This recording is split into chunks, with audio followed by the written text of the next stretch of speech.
Thank you for your patience, everyone. We'll go ahead and get started. I know it's for most of you your lunchtime, but thank you for joining us on this webinar to talk about Japan recruitment and ChatGPT, lessons from the Tech Purge, and the role of AI in recruitment moving forward. Just as a note, the cameras and mics have been turned off for everyone, but you can feel free to leave any questions in the chat. We do have about a 10-minute Q&A session at the end, so you can go ahead and start putting questions in the chat as you come up with them. But just to go ahead and get started, well, thank you for joining. And this webinar is co-hosted by Alpha Consulting Group and also Makana Partners. I'm Joshua, head of business solutions at Alpha Consulting Group, and I've worked in recruitment in Japan for the past 15 plus years, with majority of my career spent in RPO and also in-house talent acquisition at Japanese and multinational tech companies. I'm joined by my good friend Yan Sen Lu, who has built a successful agency recruitment career in Japan. So Yan Sen, pass it on to you to give a brief introduction about yourself. Thank you very much, Josh. We had 2 or 3 test runs and it worked fine. It just had to be the actual day where we ran into technical issues. Anyways, good morning and good afternoon to those joining in from Asia, and good evening to those joining us from the West Coast. My name is Yan Sen. I'm the managing director at Makana Partners. I've been in recruitment in Japan for 15 years, and I established Makana Partners 4 years ago, and we focus on senior and executive search. So our preference has been to kind of conduct retained search, as that's where we find we add the most value, but we're also flexible to kind of do contingent searches as well. I kind of think of myself as a futurist, so I always kind of keep one eye on the present and one eye on the future. So yeah, very much looking forward to the session, Josh, to talk about all things ChatGPT and AI and Japan recruitment. Awesome. Thanks, Yan Sen. So we'll go ahead and get started then. So just moving forward, the agenda for today, we'll be covering mainly 3 topics: lessons from the Tech Purge, ChatGPT for Japan recruitment, and building a solid talent acquisition strategy for Japan. And then we'll close off with some Q&A. So just to dive in, lessons from the Tech Purge, some data on the recent Tech Purge in 2022 and 2023. Obviously, it's been a wave of job cuts in the tech industry. Japan-based entities of multinational tech companies have also been affected. So according to layoffs.fyi, they are currently tracking the number of layoffs that happen in the industry. The total layoff with 2022 and 2023 combined is 315,284, of which 153,873 have been announced this year. You can check the numbers. It's being updated constantly, but it's definitely a familiar and unfortunate sight to see many LinkedIn posts of fellow TA professionals who have lost their job in the Tech Purge, as well as others. So how did we get here? So the main points that we're going to be discussing is, what are the potential causes of this Tech Purge? What can we learn from it?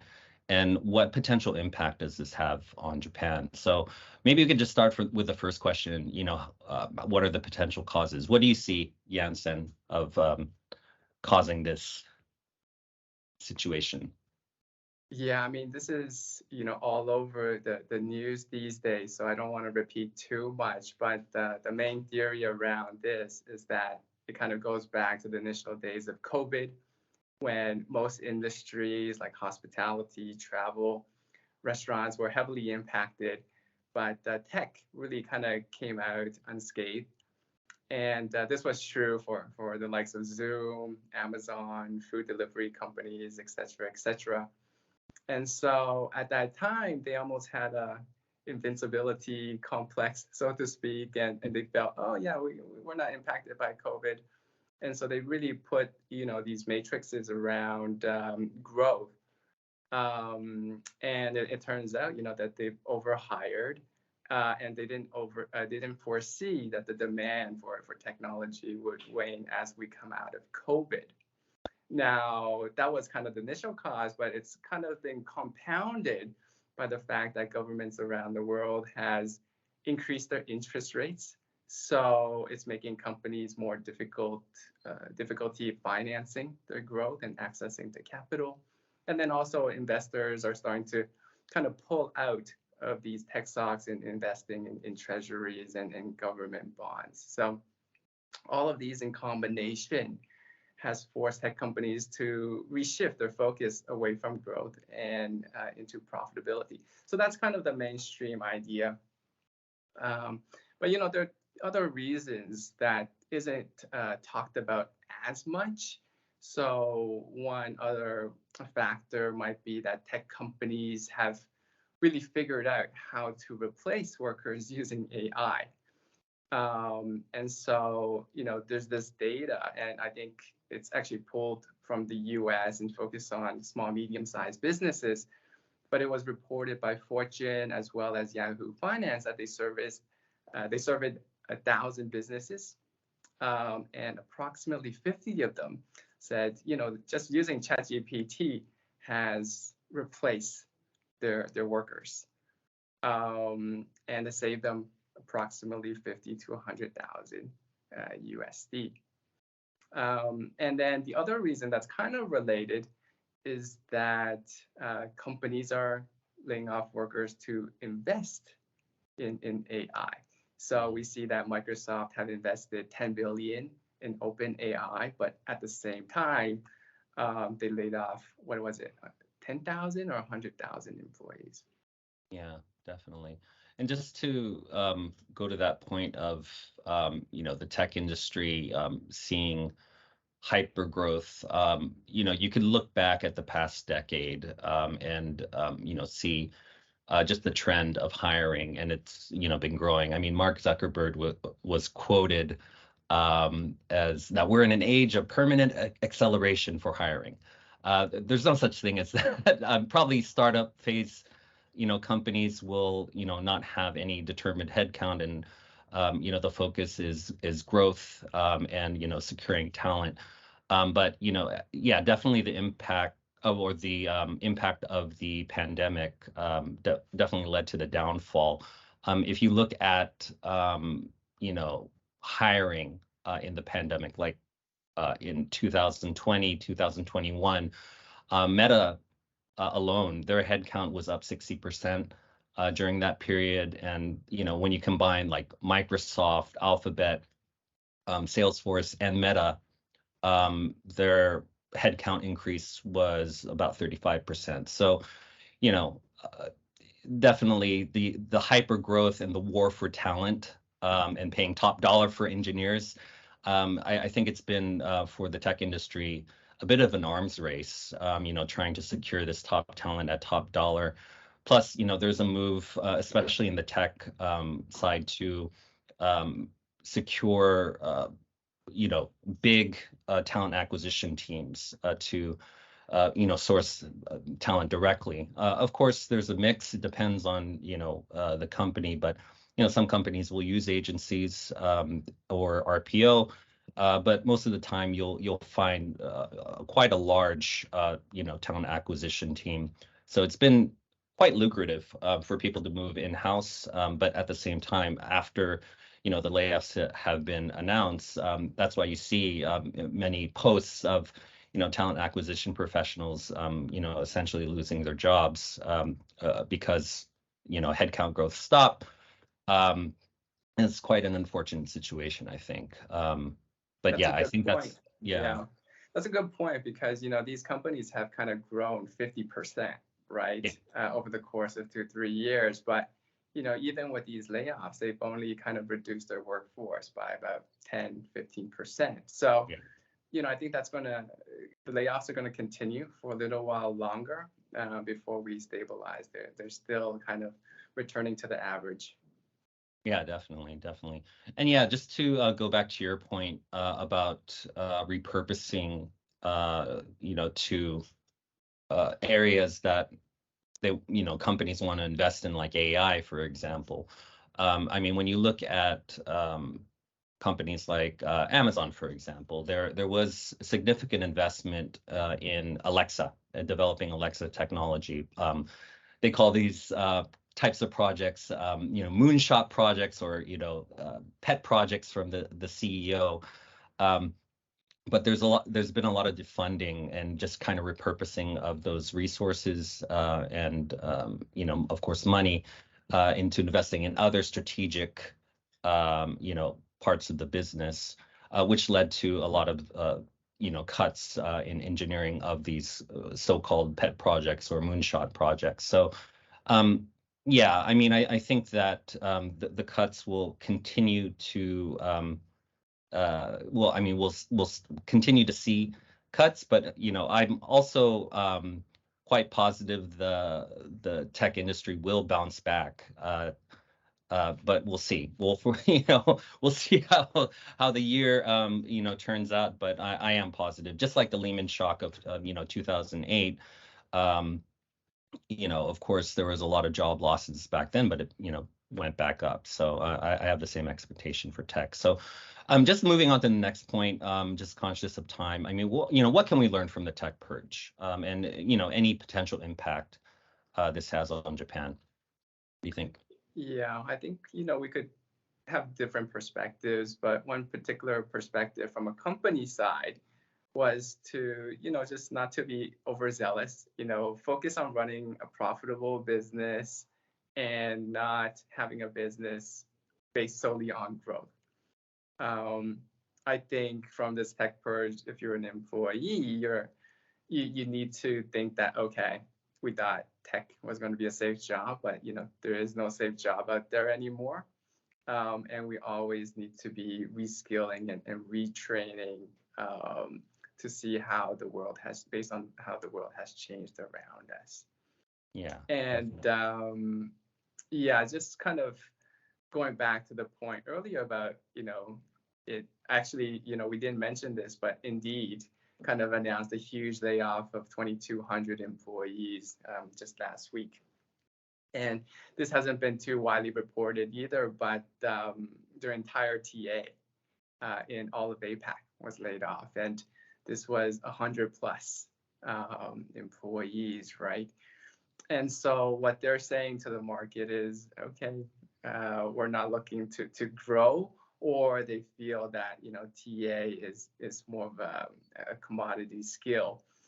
In any case, my opinion is that they've really kind of cut too deep, because say the market picks up in 12 months time, they're going to have real trouble hiring back TA professionals again, unless they pay a danger pay premium, so to speak.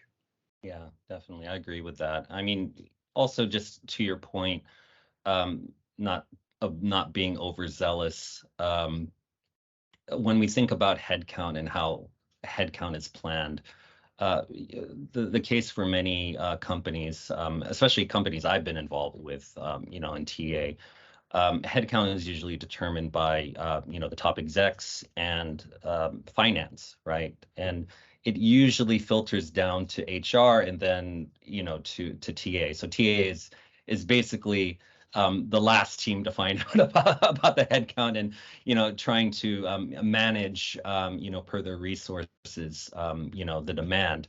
And the danger with that is having either too much demand for the talent acquisition teams to handle, or not a lot. You have you don't have a lot of headcount, but you have a lot of TA. So there always has to be balance. And I think that at the end of the day, it's talent acquisition or HR professionals that are wearing multiple hats to do recruitment.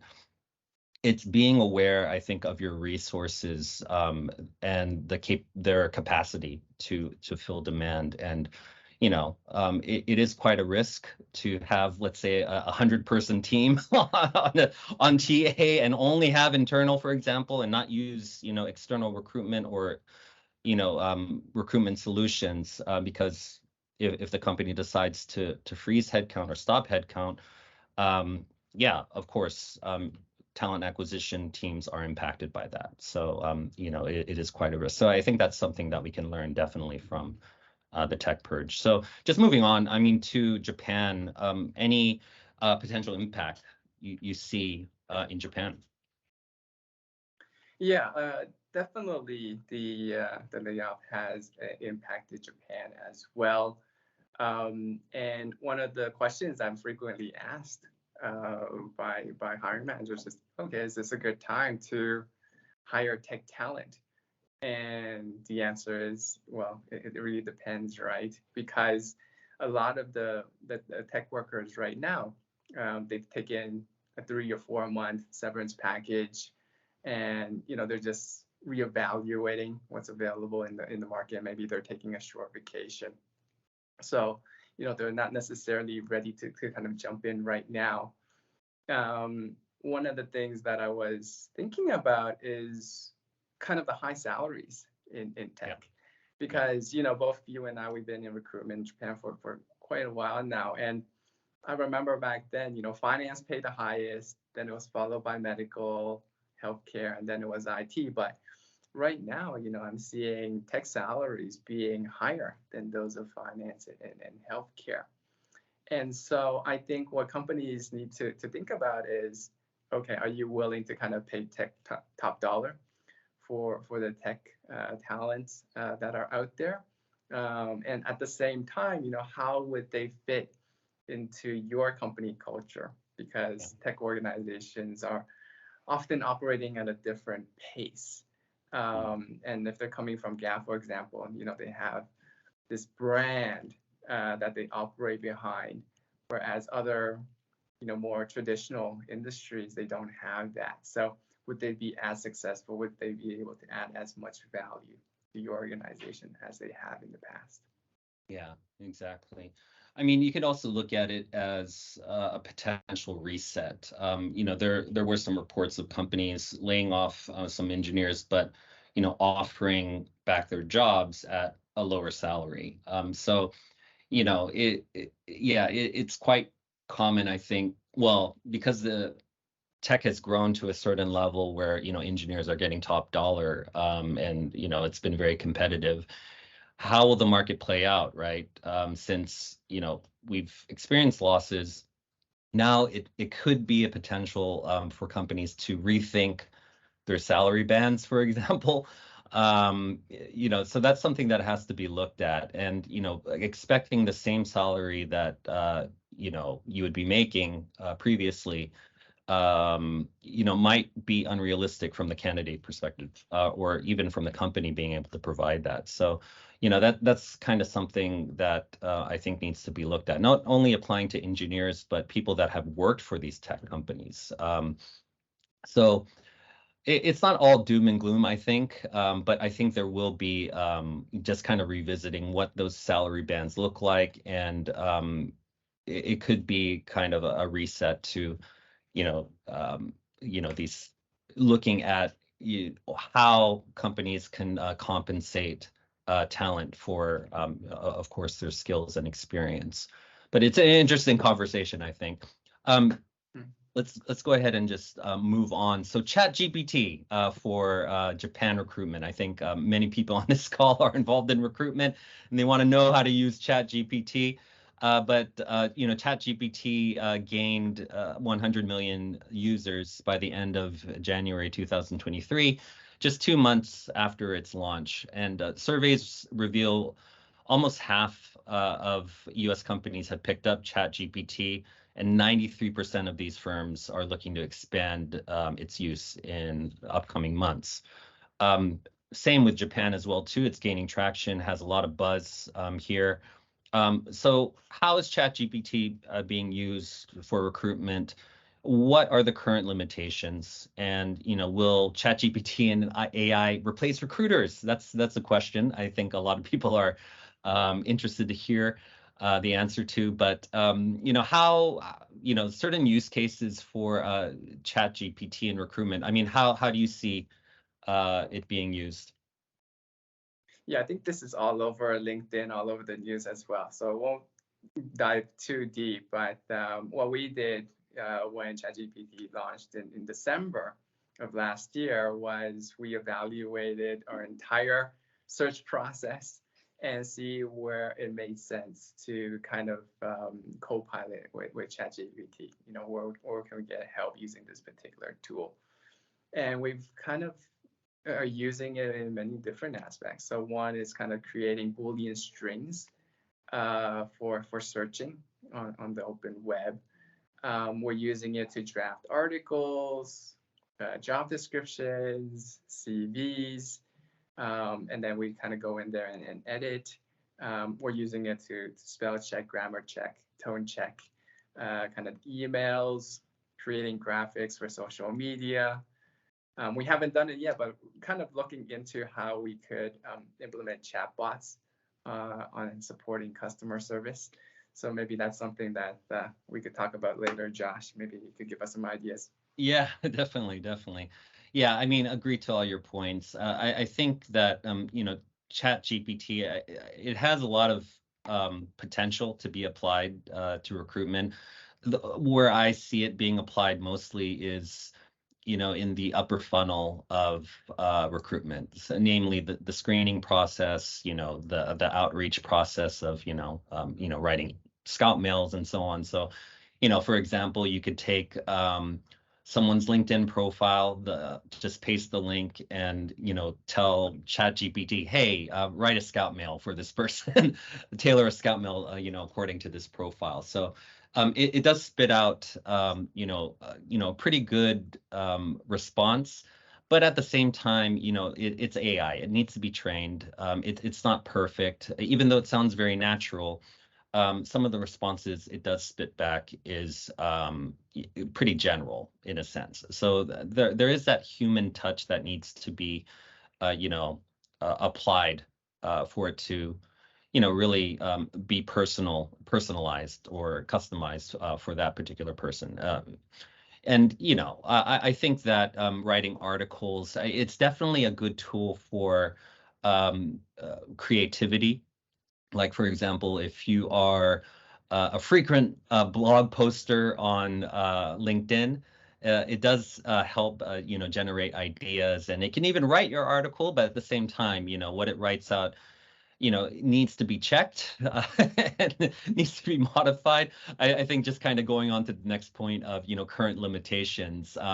That's what I've seen. I've tested it out myself, and, it sounds good, but yeah, I mean, there has to be time dedicated into prompting it, and also just kind of adding your spin on it, because at the same time, you need to make it, unique in a sense, and that comes from a person. I think you can't always rely on AI for that piece.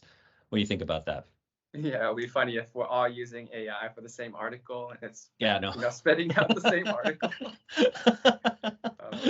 Yeah, that would be really funny. But I think a better way to use it is really, write the key points that you want to cover in an article and have AI really flesh it out in kind of putting it in paragraph or article form.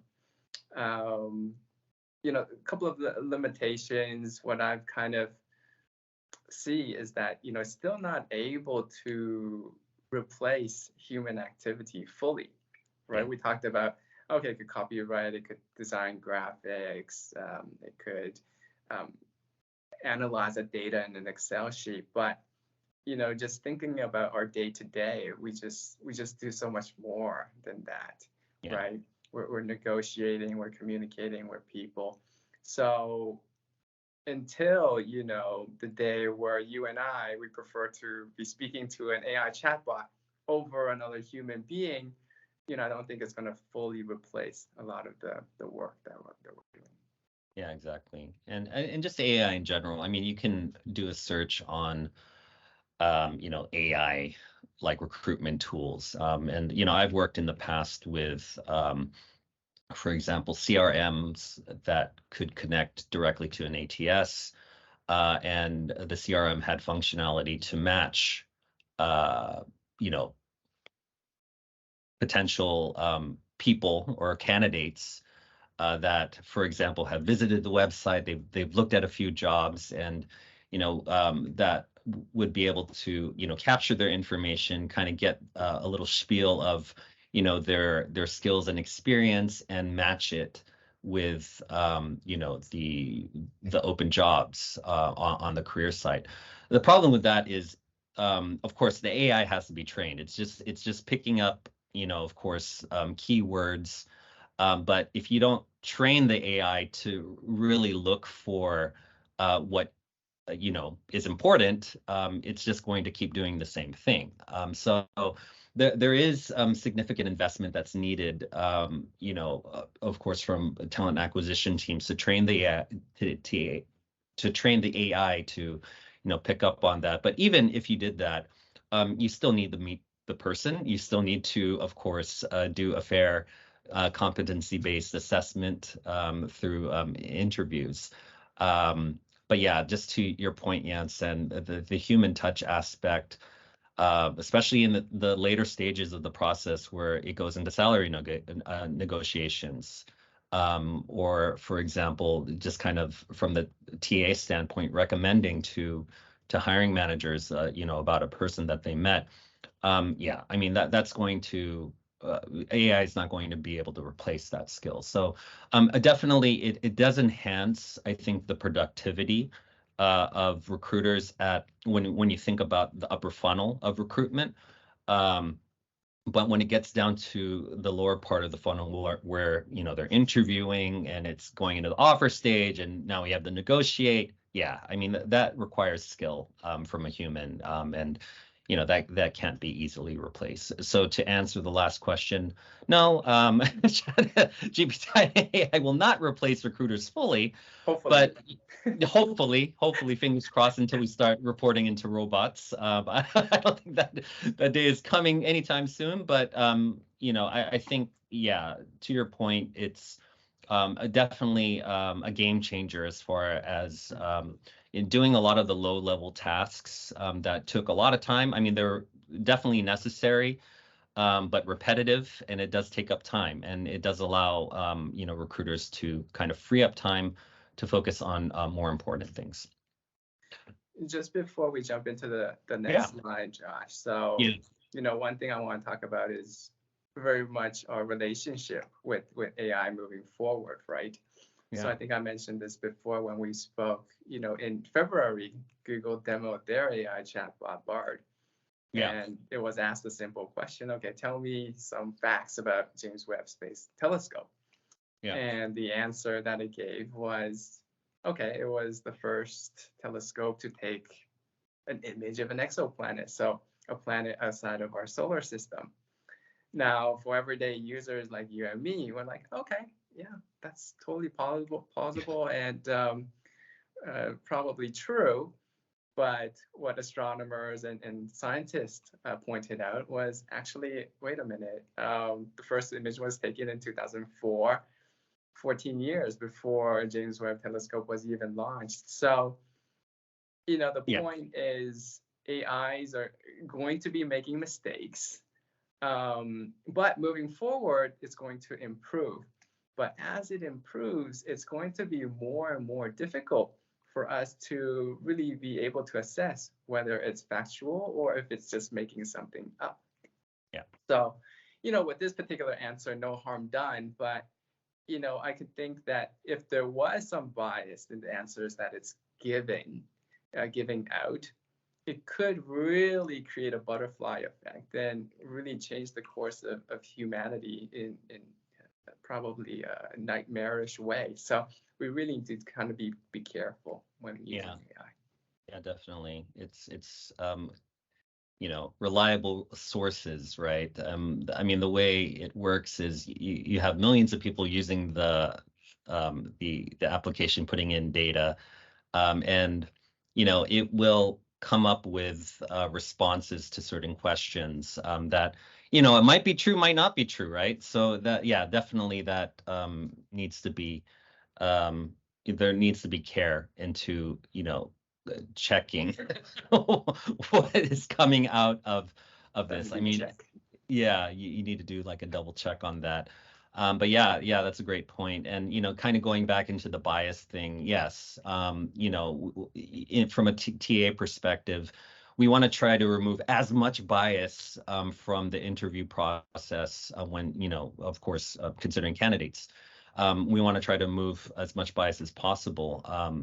You know, AI can be used to remove this bias. I know there are some tools on the market that allow for this, but again, it's AI gets better as you use it more. So if in fact, you know, your personal bias gets into the AI, that could of course, you know, create a biased response from the engine itself. So yeah, there's definitely some implications that need to be taken into consideration when you know, utilizing AI. But yeah, interesting to see how it will all play out in recruitment. But as we move on, so our last point that we'll be talking about is building a strong talent acquisition strategy for Japan. So Japan is already one of the most difficult markets for recruiting talent. I mean, the numbers speak for themselves, but you know, you have a working population just under, you know, 60%. Japan has always had low unemployment rates, 2.6%. I believe this number was as of January. Job to applicant ratio. So, you know, definitely more jobs than applicants. This number might have changed, but it's around this number. And, you know, when you look at English proficiency, I believe EF did a survey of 111 countries, and Japan ranks 80 out of those countries. So these are the overlying challenges that have nothing to do with COVID, but or the pandemic or the tech purge. But you know, it's just kind of you know, you have this plus what happened recently with the tech purge. So you know, what impact will ChatGPT and AI have on Japan recruitment? You know, what is a sustainable recruitment ecosystem? And, you know, just tips from the agency side and also from the RPOTA perspective on recruitment. So we've already talked about some of the impacts I think ChatGPT and AI, you know, will have on Japan recruitment. Is there anything else that we could add to that, Yan Sen? Yeah, and actually, before we do that, you know, Yeah. in your previous slide, I'll just kind of add to Yeah, sure. that, because the situation is actually more dire than what you've kind of highlighted there. Because, you know, we have 125 million people in Japan. Yeah. One that's actually declining in population. And even though, you know, 59-60% are in the workforce, 37% of them are actually doing part-time or contract. So they're not in permanent positions. And then, you know, ranked 80 out of 111 countries, to kind of give people some context, maybe about 10% speak business level English, give or take. Most people speak very conversational or elementary level English here in Japan. And so if you add all of these things together and do the math, you know, the talent pool is only about 4 or 5 million. And this is like the size of Singapore, right? It's not 130 million in Japan. So yeah, and of that, maybe 10% is actually passive or active candidates. So we're looking at about maybe 400, 500,000 bilingual talent market here in Japan. Yeah, definitely. And, you know, that kind of shows the difficulty, of course, of recruiting talent and just moving forward with, you know, I mean, there are many companies that have tried to, for example, create an English environment. Companies like Rakuten, for example, their official language internally is English, but you know, you still, when you talk to people from the company, there's some meetings in Japanese, some meetings in English. It's hard to, fully adopt, a full-on English environment with many companies. And even so, I mean, depending on the position, right? You'll have engineering positions. I've seen many companies open up the pool, for example, to talent outside of Japan, hire from abroad, bring to Japan, support the visa and everything. They don't really need Japanese, which is a great move because that, of course, brings in a lot of talent that Japan might have. But, as far as like technologies that continue to evolve. Usually, companies or countries like the U.S.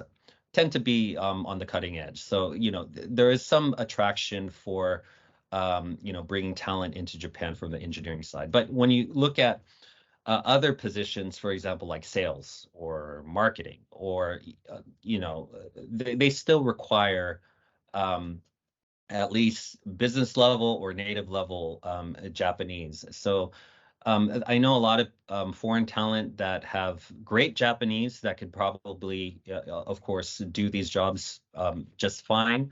But there is still sort of hesitancy, I think, for many companies to, open this pool up. So yeah, it's also just considering the talent pools. There are a lot of people that want to, of course, work in Japanese companies, and it's kind of being creative, I think, with the solution, because everybody is fighting for that very small pool of 4 million people in Japan. So it's like not everybody can get that.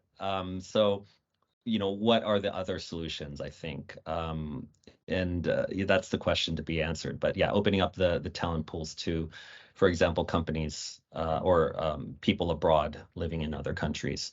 So oh yeah, sorry, did And you have in something? terms of the impact, and this isn't Japan specific, but it was reported by this company 365 Data Science, who kind of analyzed activities on LinkedIn, that 28% of the layoffs were in HR and TA.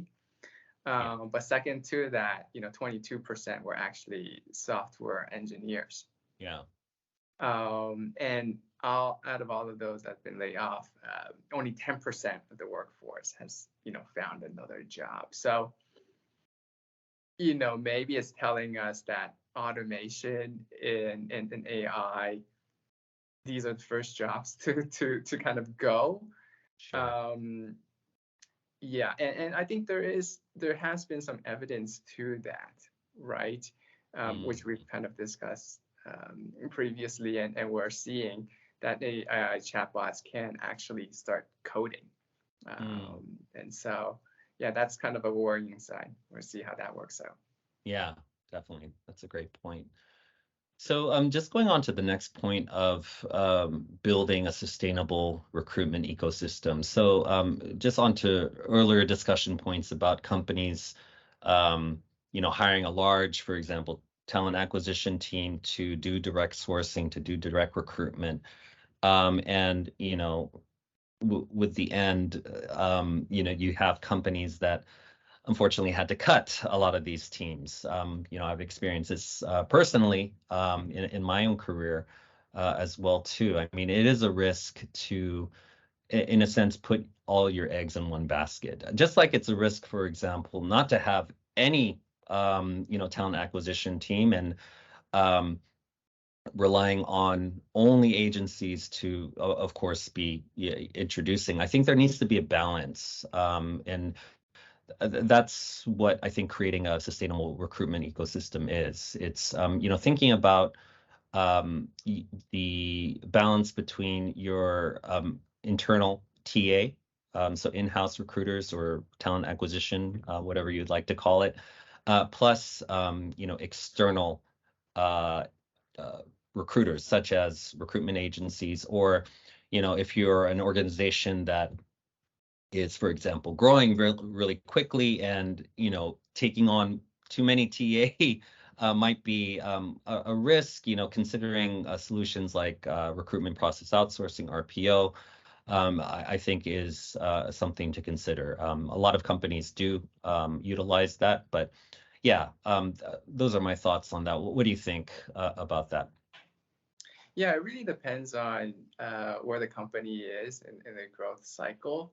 And you're absolutely right. I see kind of RPO being a good solution to smooth over the influx and talent acquisition needs, right? Yeah. So, when a company is growing rapidly, you don't necessarily need to hire as many permanent TA professionals. But at that downturn, you don't need to kind of lay them off either. So I think it is a point worth noting that it could increase kind of efficiency within recruitment. Yeah, definitely. Yeah, I totally agree with your point. The growth stage is very key to this conversation. The solution is not going to look the same for all companies across the board. I mean, when you think about companies in their startup phase, their growth phase, their maturity phase, and their renewal or decline phase, I mean, the solution is going to look very different. But yeah, but I think thinking about what's optimal, especially when companies consider their cost per hire, and considering also their ROI on recruitment spend. These solutions, external solutions, and also hiring internally, it definitely needs to be considered, especially with what happened in the recent tech purge. So just leading on to tips from the agency and RPO TA side. I'll give it to you to give tips from the agency side, Jansen. Yeah, it's kind of a crazy market right now in Japan. So, we're used to the standard 35% OTE, but more recently, we're hearing 40%, 70%, 100% for SAP consultants, which is kind of crazy, right? If you think about it. Yeah. But, we need to ask the question, why is that? And I'm going to sound like a broken record because every other agent's been talking about it, and we've kind of highlighted this earlier. It's an aging demographic and lack of bilingual talent, right? Yeah. But what doesn't really get talked about is kind of the inefficiencies in the system. And what do I mean by that? Companies take a really long time to hire here in Japan, right? Candidates aren't so proactive, but the clients and companies aren't so proactive in hiring either. So it's actually very, very common for companies to take 6-12 months to make any hires in Japan. And so from a hiring manager's point of view, they could kind of justify this, right? They could say, oh yeah, it took me 12 months and hey, but we finally got the right candidate. Yeah. Or it could take them 12 months and say, oh yeah, we've tried for 12 months. So, we have to compromise, and this is the candidate that we ended up landing with. So, you never hear this about, we made a mistake. We should have hired that candidate in week 2 of the search, right? Exactly. And so this is what has actually resulted in the higher fees in Japan, because everything just takes so much longer. It's harder to source candidates.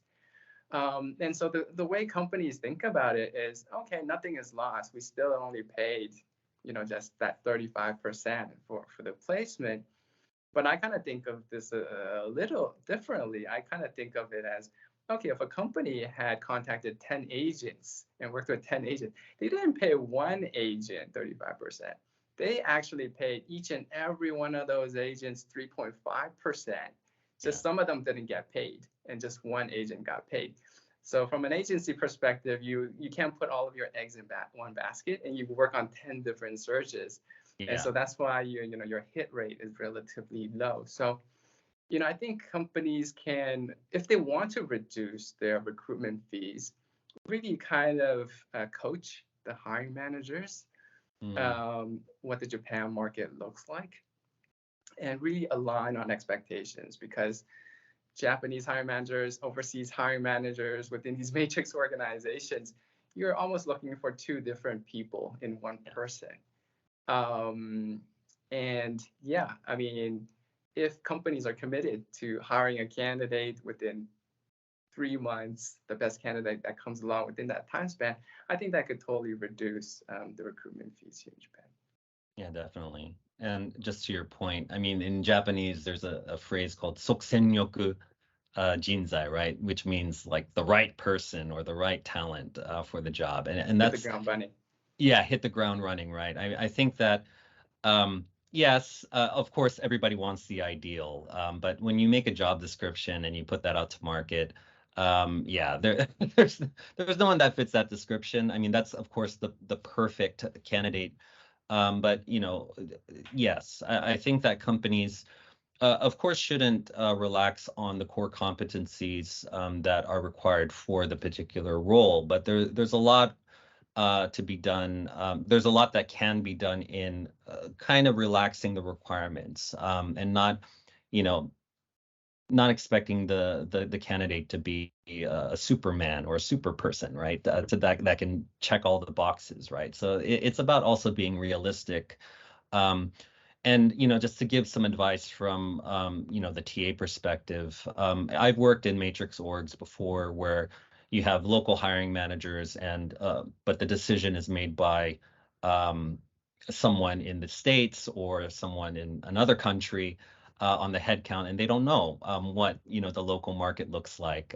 All they see is we need to grow a certain part of the business. It requires this much, you know, these many people to make that happen. So here's the money, here's the budget to get it done. Go out to market, without realizing, you know, kind of the difficulty of actually, you know, carrying or executing on that. So I think that just as advice for local, whether you're a country manager or an HRBP that is in market, but, you know, of course has, you know, contacts outside of Japan, I would really revisit how headcount decisions are made and try to really get involved in the earlier stages, especially if you're on the HR side.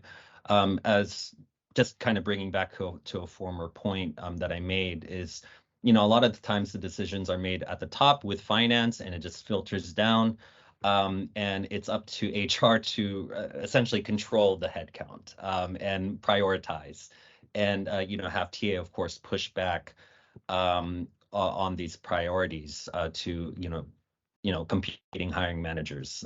So yeah, I mean, I think that if it can be controlled at the top with involvement with HR or even TA teams like TA directors, that could, of course, you know, voice the opinion or voice, you know, the actual reality of the capacity that the team has.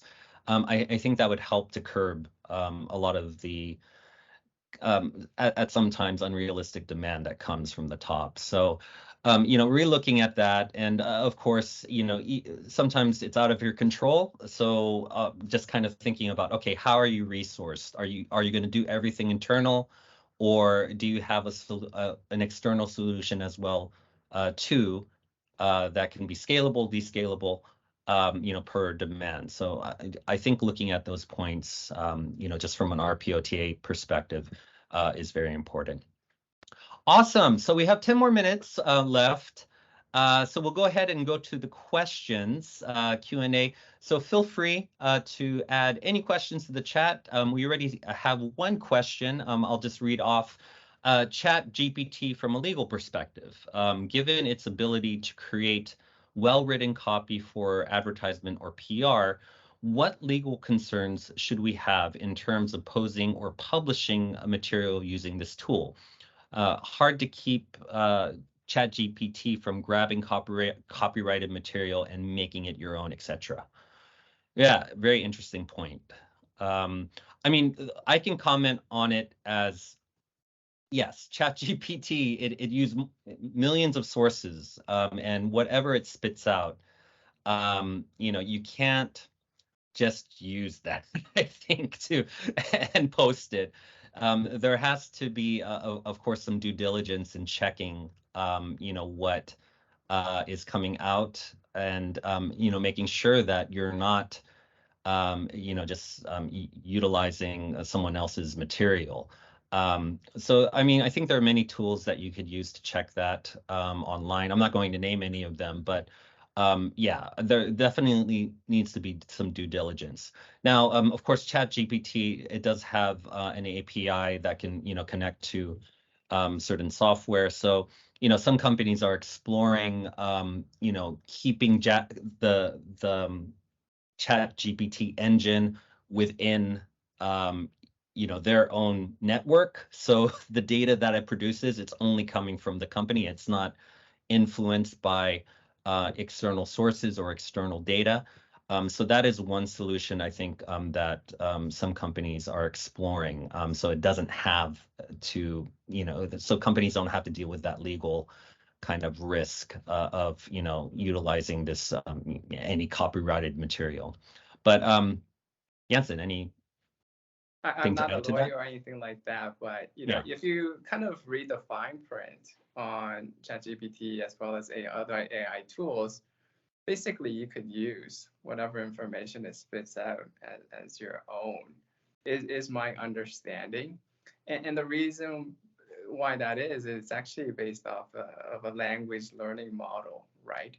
So, it's taking dozens or hundreds of different sources, and it's basically predicting, what words come before another word or comes after another word, and just trying to making sure that it's accurate. So that is my understanding. There isn't any legal ramifications for just kind of using the content that's generated by these AI chatbots.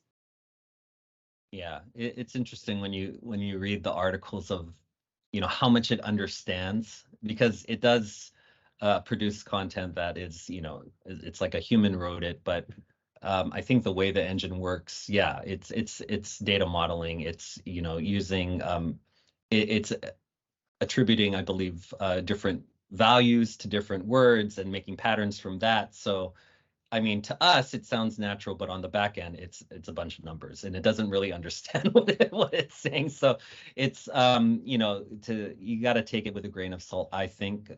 In at the same time, when we applied to recruitment, especially, for example, like writing scout mails, yes, it could create very original scout mails, and you can tailor it. It could be tailored to certain people that you want to send it to, but again, there is that human element that needs to be used to look through it, and refine it as needed. But yeah, I hope that answers your question. I'm not a lawyer either, so it's. You didn't go to Harvard Law School? I didn't. No, I didn't. Me. Unfortunately, I missed that boat.